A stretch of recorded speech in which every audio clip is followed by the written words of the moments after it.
Alright, well, welcome to another video. I am in Weiser State Forest today. This is Saturday, the August 17th, I think it is, and it's a decent day for right now, but there's some thunderstorms in the forecast today, so we might end up getting wet later on today, but I got a little umbrella with anyway. This is like Weiser State Forest. This is the Roaring Creek Tract. And I believe we're in Columbia County. Actually, we're just north of Centralia, you know, the town with the underground mine fire. We're just kind of north of that. And I'm here.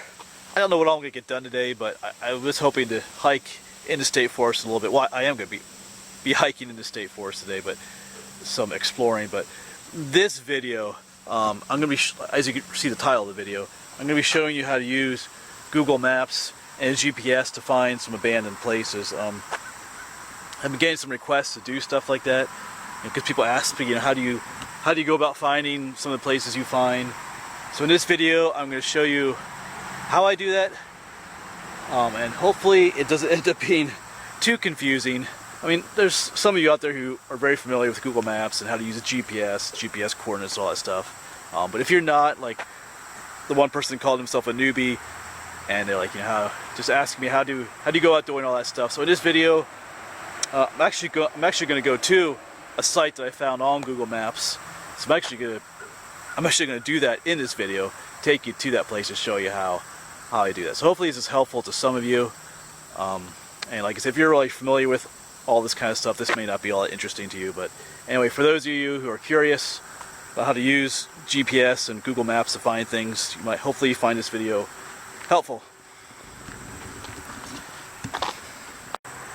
Yeah, so this is the headquarters for the Weiser State Forest. It's not open right now, it's a Saturday, but I did print out a map of this place with the whole section, so I'm headed east to where hopefully something might be out here. And there's some blue sky up there, but then you look over there and looks a little stormy over there, but I think we're okay for now. It's about maybe 10 o'clock, 10:30. Some of the major storms weren't supposed to come till 1:30, but we'll see what happens with that. You know, this has been the second wettest summer in this area of Pennsylvania on record. And just every weekend, it's difficult to get out sometimes. Every weekend, just storms and storms. Like today will be another day of storms and flash flooding and stuff. Yeah, but you know, it is what it is. We'll try to make the most of it today.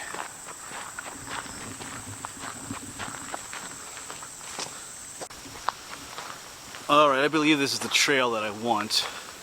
This will take me close to what I'm looking for. So we'll take some time now to talk about Google Maps. Anybody can use Google Maps. You know, if you have a computer, you can use Google Maps. All you gotta do is go to Google Maps, and when you go there, initially the map view they'll have is just a basic street map view of the streets. And sometimes, depending on how far zoomed you're out, you can see some of the mountains and stuff, the shading. But if you want a really different view, of course you can hit the satellite view. That'll show you satellite, like, you know, overhead satellite view. But there's another feature you can use up in the left-hand corner. Near where the search box is, there's three little bars. If you click on that, another window drops down, and one of the, you still street view, satellite, and then it'll say terrain. If you click on that, it shows you, it's like a topographic map with all this shading, and it just, the terrain just pops out. You can see all the mountains and where all the coal mining was, just all the valleys. It's just a really clear view of that area, more than what the street view map shows. Actually, I'm getting rained on a little bit already, but anyway, whatever. So that terrain feature is pretty cool. I'm going to go ahead and show you a spot that I found using the terrain view. I'm going to show you what it looks like just street view, where it doesn't show the mountains or anything. So you'll see nothing there. And then I'm going to show you a picture of that same spot with the terrain view on, and you'll see the difference, because when I hit the terrain view, then you can see where there was a coal mining, or when an old coal mine colliery was, and we were doing some digging, and I actually found some cool stuff there because of that. So I'm going to show those two pictures to you now. First, I'm going to show you the first regular street view map, and then after that I'll show you the terrain view of it.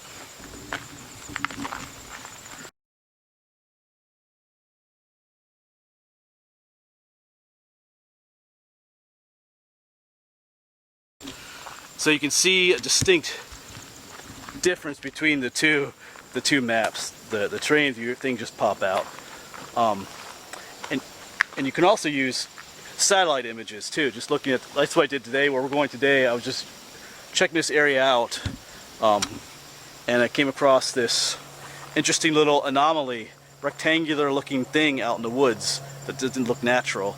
So I'm going to show you some images of that. That's what we're headed out to find right now today.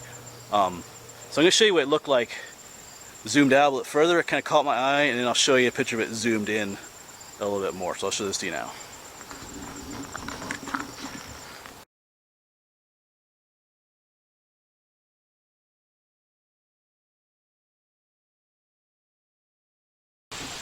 Yes, those satellite images are pretty cool. You can find neat things by looking at them. The only thing that stinks sometimes, if the satellite views were taken in the summertime, then you can't see through the foliage, the canopy, and it's not really that helpful. But in the winter, if they're taken during the winter time like this picture was, you can see down through the trees, and it's very helpful at times to finding things.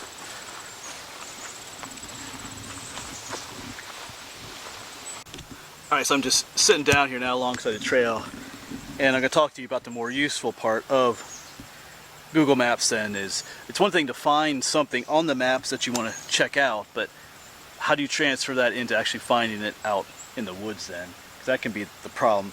And I have a GPS now, which helps remarkably, but before I had the GPS, you had to try to remember what, you looked on the maps or the satellite images, you saw where it was in relation to the trails, and then you just come out here and hope to remember it in your head, maybe draw a map and just kind of hope to find it out there in the woods then. And that, sometimes that worked. That did work sometimes, but other times it failed miserably. I ended up, just not finding what it was, and it can be rough sometimes, especially if the forest is thick or it's summertime like this where there's foliage, it's difficult to see. So if you can coordinate Google Maps with the GPS, it can be a world of difference. So hopefully the things I go through now are not totally confusing. Like I said, if you're familiar with this, it's not a big deal, but if you're new to this, well, hopefully I explain it well. But if you find an interesting spot on Google Maps, like this morning, I went back to that site, a picture I showed you of this structure. Well, I don't know what it is, if it's a structure or not, but this thing I found on the satellite image. What I did is I took my cursor and I clicked on it. I clicked on that exact spot, and down at the bottom of the screen on Google Maps is some numbers show up, and I'm going to show you what those numbers are. So these are the numbers that showed up. These are the GPS coordinates for that site. This is latitude, this is longitude. Of course, if you remember hopefully from one of your science history classes, latitude are those lines going around the Earth, and longitude are the ones going up and down. Those imaginary lines going around and up and down around the Earth. They're not actually there, but they're there. So that's what those coordinates are. Latitude and longitude. Now there are different ways of writing down GPS coordinates. This particular form is called the degree decimal form. There should actually be probably a degree symbol there. Degree decimal form. This is the way that Google Maps will give it to you. Alright.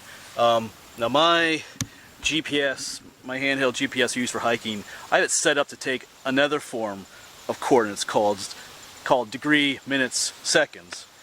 So I'm going to show you what that looks like. In order to get that, remember I said when you click on that spot on the map, the GPS coordinates show at the bottom of Google Maps. What I do then is I click on those coordinates at the bottom, and then another window pops up on the left-hand side with a little bit more information, and it also gives the other form of the GPS coordinates, the degrees, minutes, seconds. So I'm going to write that down now.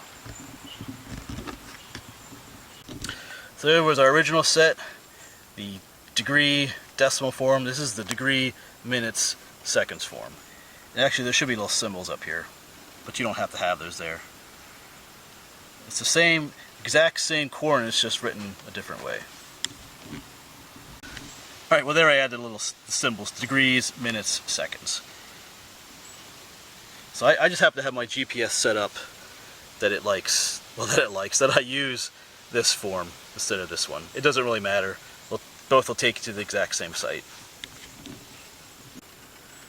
Now there is another form that's between those two. It's called degrees minute decimal form. I've only come across that once on one website I was using, so you don't come across that too often. But I'm going to talk a little bit later how you can convert to another form if you want to, just a little bit later in this video. So those are the two main forms to see, the degree decimal and the degree minutes seconds form. Alright, so I went ahead and took these numbers, put them into my GPS, and a little map, hope we can see that, a little map shows up. Actually, let me zoom in a little bit here, sorry about that. That's better. And you can see down there's where I am at the little triangle, and it shows that little pink line to where I need to go. It has a distance number up the top there too. That's getting blurry. So I need to head that way, less than 1,000 feet out that way.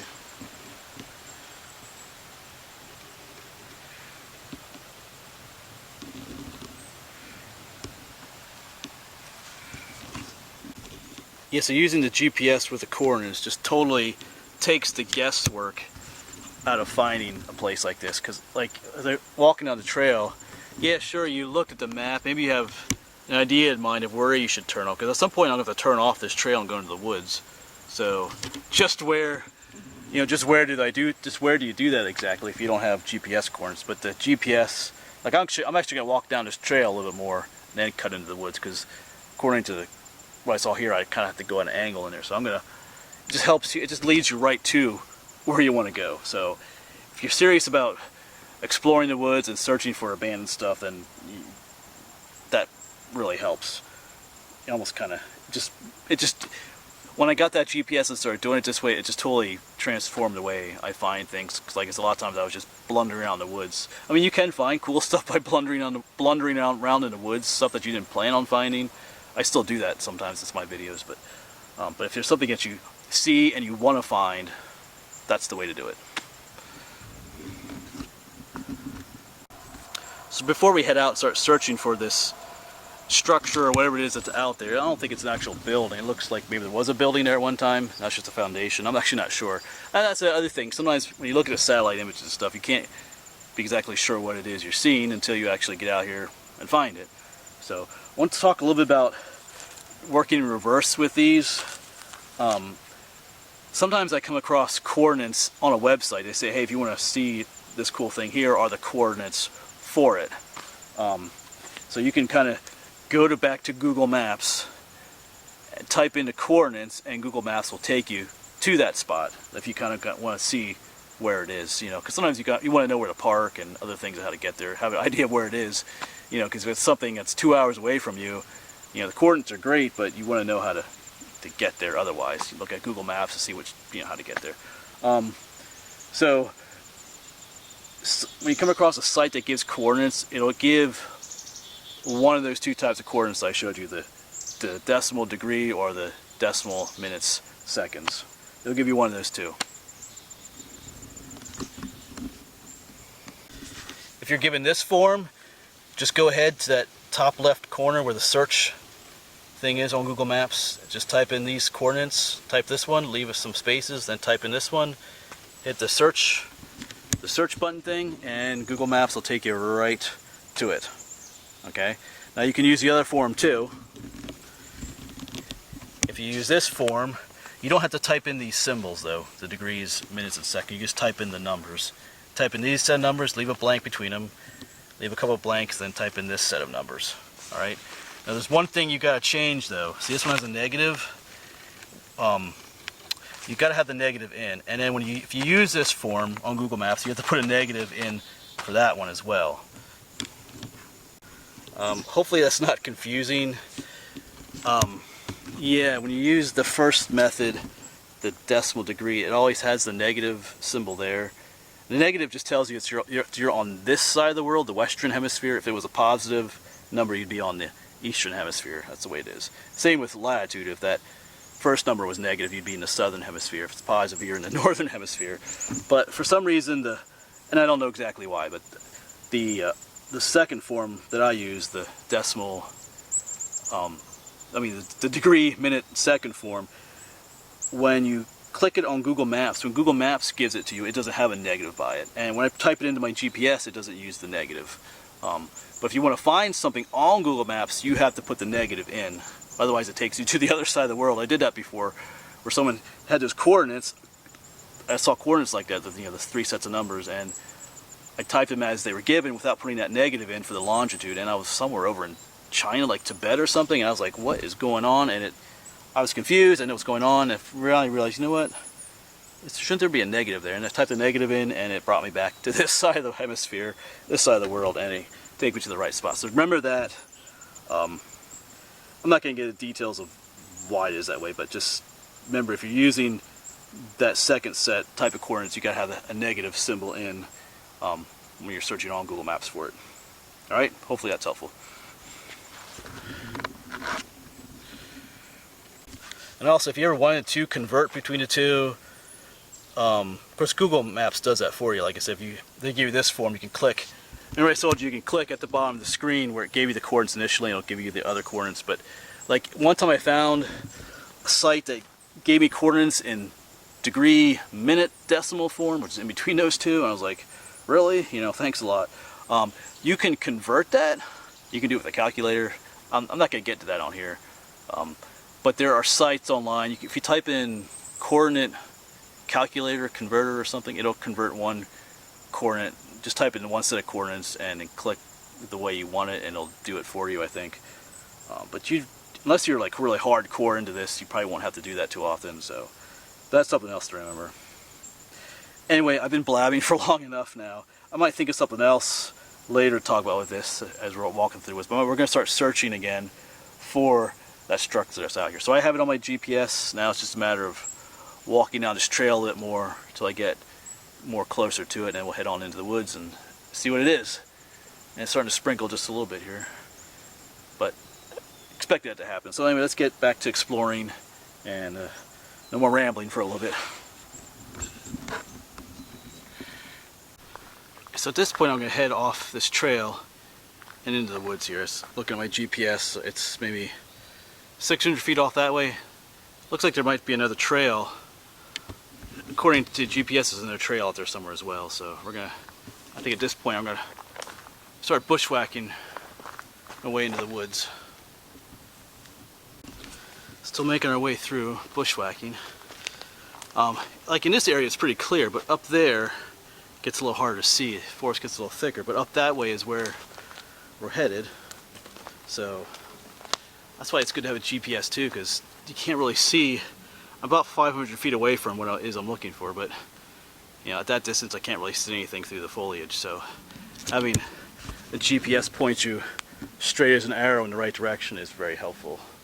So,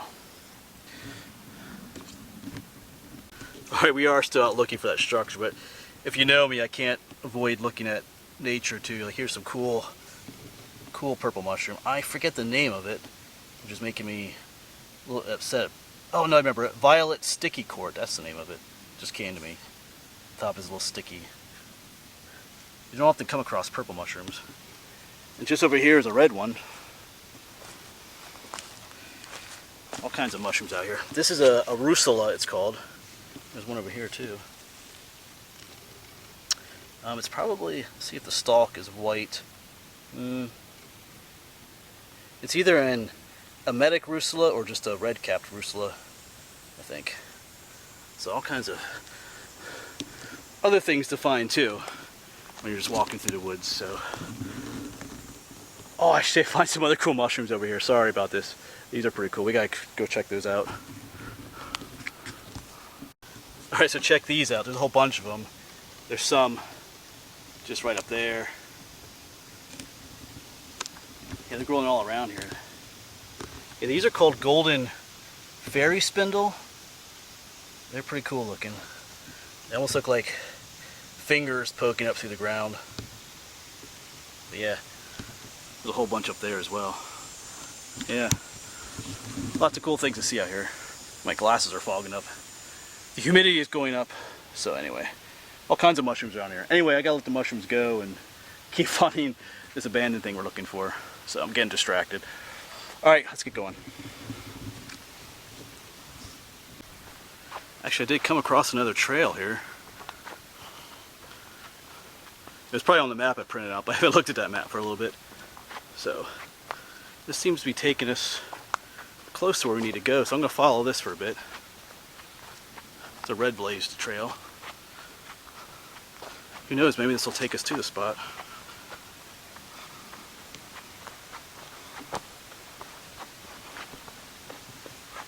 Well, I had to leave that trail behind and bushwhack again. And check out this little creek. It's orange. It looks kind of pretty maybe, but it's actually toxic. It's toxic abandoned, you know, abandoned mine wastewater actually, so nothing living in here.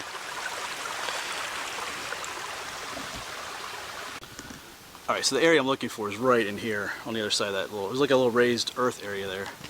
So I turned my GPS off now and since I'm at the spot. Just some other information, words of advice. You know, if you're gonna do this, you have to be willing to go off trail. But with the GPS, like right now my GPS is in navigation mode, but like when you get out of your vehicle at your parking area, you can get the GPS coordinates of where you parked. You know, write them down on a piece of paper in a notebook. So you have, that way if you're, then when you go out into the woods and you're off trail and you're all of a sudden you're like, oh wait a second, you know, where did I park? What direction I go? Well, you can type those coordinates in your GPS and it'll show you where you parked and you can head back in the right direction. So that's something else that can be very helpful as well. So let's go check out what this is. I'm not sure if it's anything special back here or not, but we'll check it out. So here we are, we're inside this, remember that rectangular shape that I saw on the satellite images of Google Maps? That's what this is. It's just this little open area surrounded by a raised earthen bank on either side, every side. Perfect rectangle. Can't really see it, but there's like an earthen embankment there. So I'm not quite sure what this was. Doesn't really look like a foundation to anything. Maybe it was a pond at one time for water supply or something, because we are in a coal mining area. There was different coal mining going on in here. Maybe this is just, I don't know. I might just walk around just a little bit around the edges outside of it to see if I can see anything else. Oh, I do see a pipe up here actually coming in. So actually I have an idea of what this might be. To walk around a little bit more, because there's a pipe. I'll show you the pipe in a bit. But I'm pretty sure, yeah, it's kind of wet in here. Ouch, thorns too. Anyway, I'm pretty sure this was a pond for water supply of some sort. Anyway, so there was no building here, but that's what, you know, this was an unedited, I just chose this spot, it looked interesting. This is what I do. You know, sometimes I make videos of these spots and sometimes I don't. You know, so you don't always see every little adventure I go on, because sometimes they turn into, what looked interesting on the satellite maps doesn't always turn out to be interesting in real life on the spot on location. So, but anyway, so we'll check out that pipe and maybe walk around just a little bit more before we start our next adventure. So, but this is how it is in real life, making videos like this. You never know what you're going to find. Down here is that pipe that I was talking about. It was kind of bushy in here, but down there is where we were, where I think a water collection area was. And the pipe does continue out that way, some other wooden pieces out there. So I'm gonna try and find my way over there, I think. So up there's a pipe. I'm on the other side of that embankment now, and there's some wooden, there's a wooden structure down there. And down here as well. Get a clear look of it right here. Looked like these wooden things were used to hold a pipe up off the ground, I'm guessing. Because they continue on that way as well. So I'm thinking there was a pipe here at one time carrying water somewhere. Anyway, I gotta keep exploring now. So here's another view of it coming from the other way. This one's got more wood to it and stuff. and definitely was carrying a pipe, because here, right there, there's a section of, not metal pipe, but like, almost like hose. Okay, here's another section. It was like a cloth, well not cloth, but like the hoses that, you know, firemen use. So it looks like that's what this is here. Interesting.